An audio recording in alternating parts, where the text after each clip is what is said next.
Alright, let's try this again. We shot a video yesterday. I didn't like how it came out. So we'll do another one. I'm sure by now my neighbors are pretty well convinced I'm crazy. They hear me out here talking to myself. But anyways, I'm going to start on the backside. I guess different perspective this time. Potatoes. I can't get down in between to hill them anymore, and I can't hill any higher, you can see. When they get this high, they fall over. They are a vine, and they do eventually fall over. And at this point, you really can't do much more with them. They're not dying yet. I mean, they still look good and healthy. I'm sure if I dig in here right now, there's potatoes. So we're going to have a lot of potatoes. Bear with me. For some reason, this camera is acting really wonky on me. If I go slow, it'll focus better on what I'm trying to get in. Over here is the spring crop. When I do the walk around, I'll come back up on that side. 3 seasons so far in here, South Butler, and I have not had any luck with the spring crop.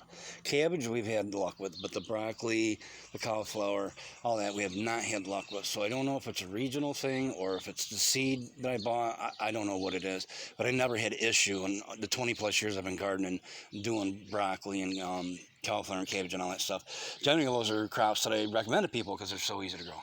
All right, we'll move to the left. And I'm going to go overview and walk around a little bit as we walk past the tomatoes. We got onions in the ground. There's all some planters I made last year. And we're going to do a comparison. It's going to be interesting. Vine crop is beautiful. We picked up some zucchini plants from the Mennonites. They're not zucchini. So I got way more yellow squash than what I know what to do with. So if anybody wants yellow squash, get a hold of me. But I don't remember in order what we put in here. I know there's yellow crookneck, yellow straight neck in here. We put watermelons. I think the watermelons died. We put pie pumpkins in here. We put carbon pumpkins in here. I think I put sugar pan for our pie pumpkin. And I think it's Connecticut Field on a carbon pumpkin. And we got some of those white pumpkins, some luminas in here too. You probably can't see them from here, but you can see these vine crops. Yeah, there's some right over in there.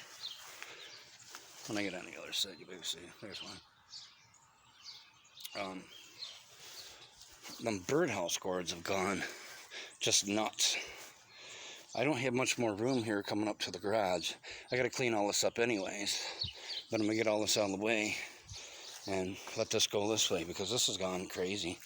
I don't really notice any gourds on them yet, but they're growing beautifully. The blossoms aren't open today.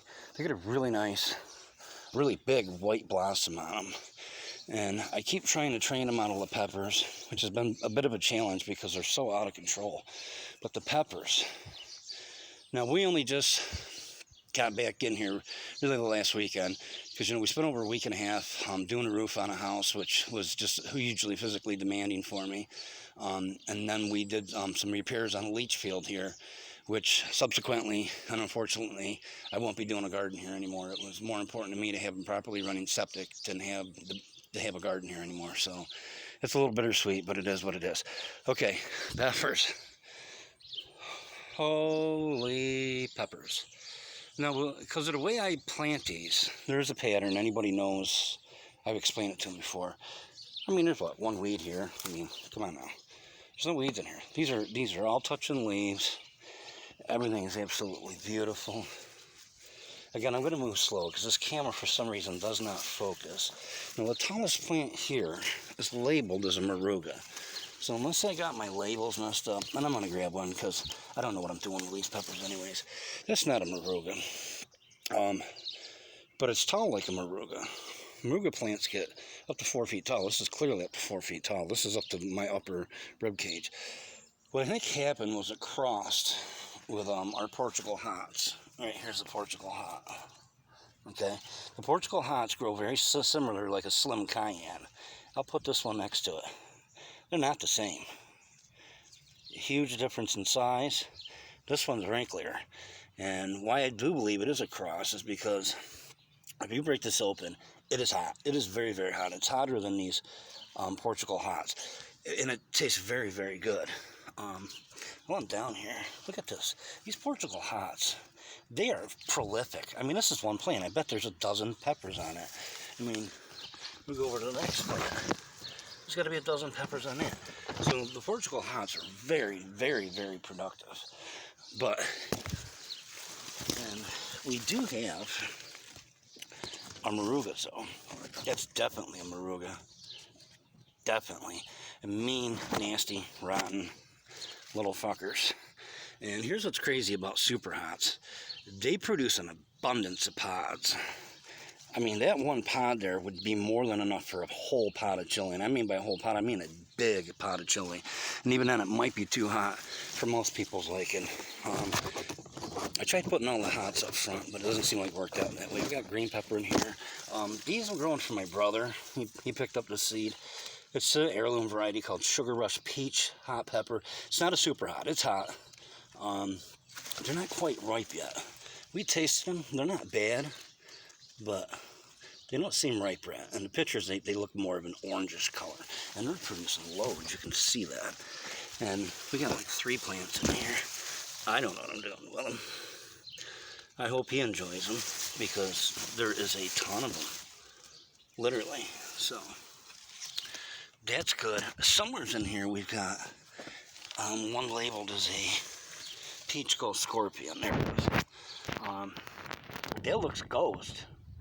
We won't know until it changes color if it's a Peach Ghost. And this is from seed that I saved. The Peach Ghosts have, I don't even know how to describe them to you. They have more of a sinister look to them than even what the ghosts do. And I'm not seeing the pod shapes that denote Peach Ghost Scorpion.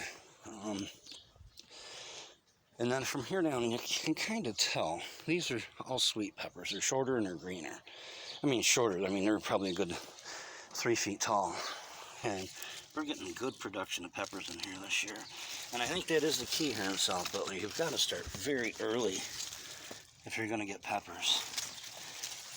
The first 2 years living here, I got peppers. But I mean, it wasn't until like fall. And I didn't get a lot. But I got big ones.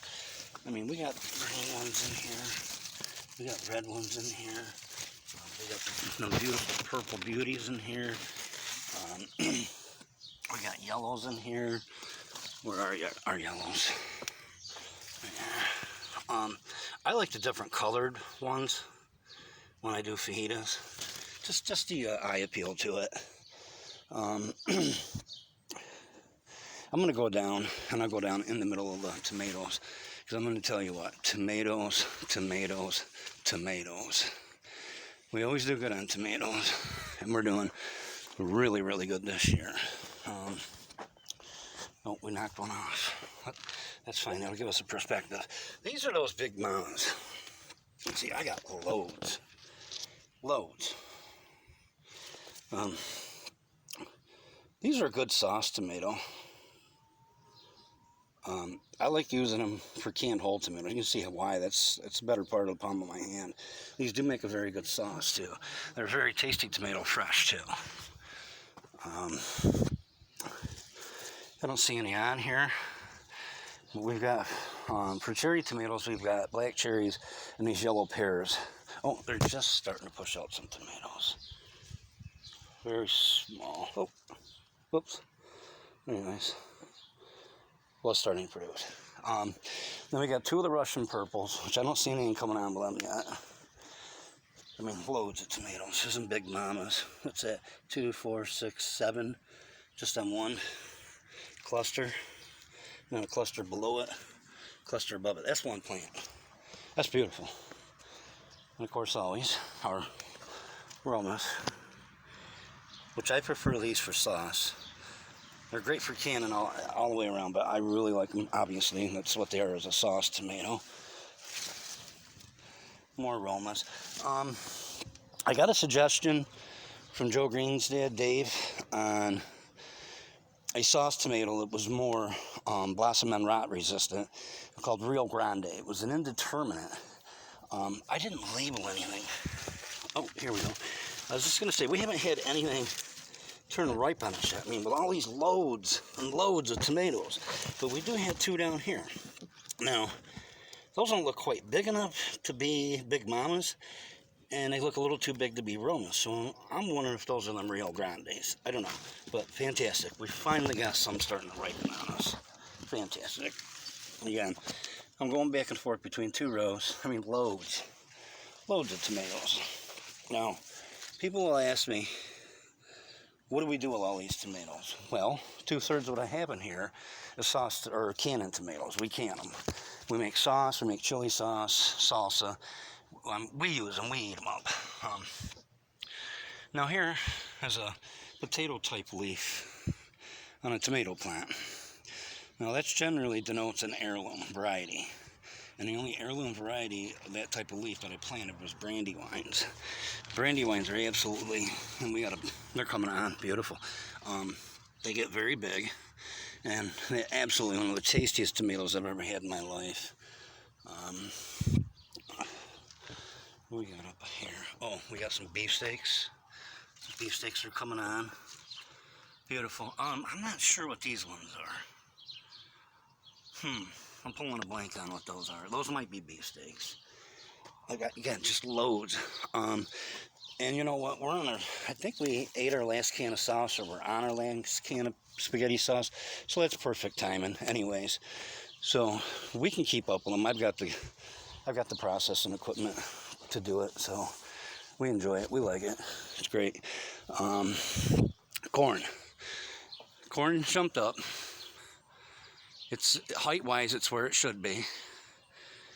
We did 10-foot, 5 10-foot long rows, short rows.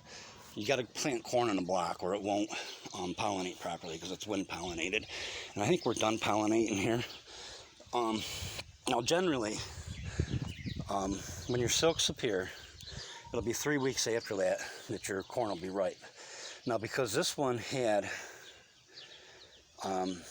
a violet silks to it, and there's still some of that violet in there. One of the other indicators is when the silks die back. These look dyed back. They're not. It looks that way.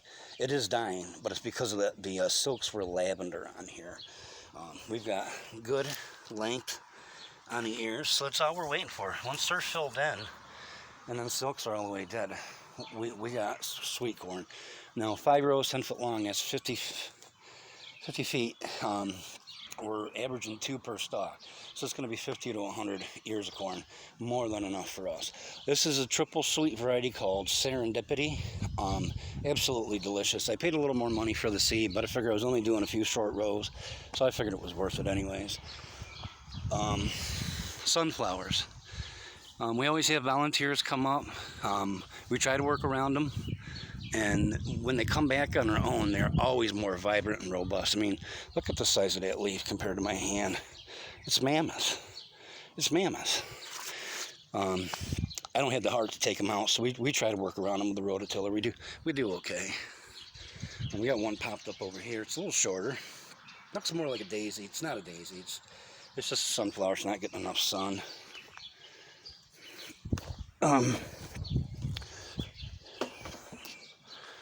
Beans. Now I do them in this wide row fashion because that cuts down on weeding. I mean, I don't weed in here. I mean, if I wanted to, yeah, there's one here, there's 2 here, but you can see that. And I got loads of beans. I got to stop talking about it and actually get in here and get these picked. We've got loads. I mean, look at that. That's in one spot. I can sit down in here and probably pick a bushel of beans, no problem. Now I'm up on the side with the spring crop. I'll elaborate a little more. We planted peas. We weren't planting them in the can. We were just planting them for fresh eating. It started to come on. They were doing good. Then all of a sudden, boom, we got hit with them that 90-degree weather, and they just quit on us. They just crapped it out. That's fine. I've got enough to plant a fall crop of those, and we got time to do that too. Walk back. Like I said, the spring crop just, I don't know what the issue is here. Everything else grows beautiful. I planted, oh, here we go, some Royal Burgundy beans. They're just starting to come on. I don't know if that's showing. That's a beautiful shade of purple on there. What I did is where the green beans didn't come up, I planted these in between. Now I'm looking at that, we got green beans coming out our ass too. Man, I gotta get on this. We got beans. We got enough beans for the neighborhood. Again, like I said, the cabbage is okay. Something's hitting it, but I'm gonna probably call these done anyways. That looks like early Jersey Wakefield. I didn't plant any. I think I planted Golden Acres. Just typical green cabbage, and of course we got our Mammoth Red Rock, which I don't know why they call it Red Rock. It's purple. It's beautiful. We like it. It's tasty. It's very tasty. But yeah, all the spring crop went to shit. I mean, I've got some of these plants that never even did anything, and they're still beautiful plants, but they never did anything. I mean, so I don't know. I've been doing this thing for a long time. I'm very well read on it, and I just don't make sense out of it at all. But yeah, there we are. Yeah, potatoes. We're gonna do good again on potatoes. Well, hell, let's just dig down on one of these hills right now and see what we got. Generally, you know, you go by the ones that have bigger stalks. We'll have bigger potatoes, obviously.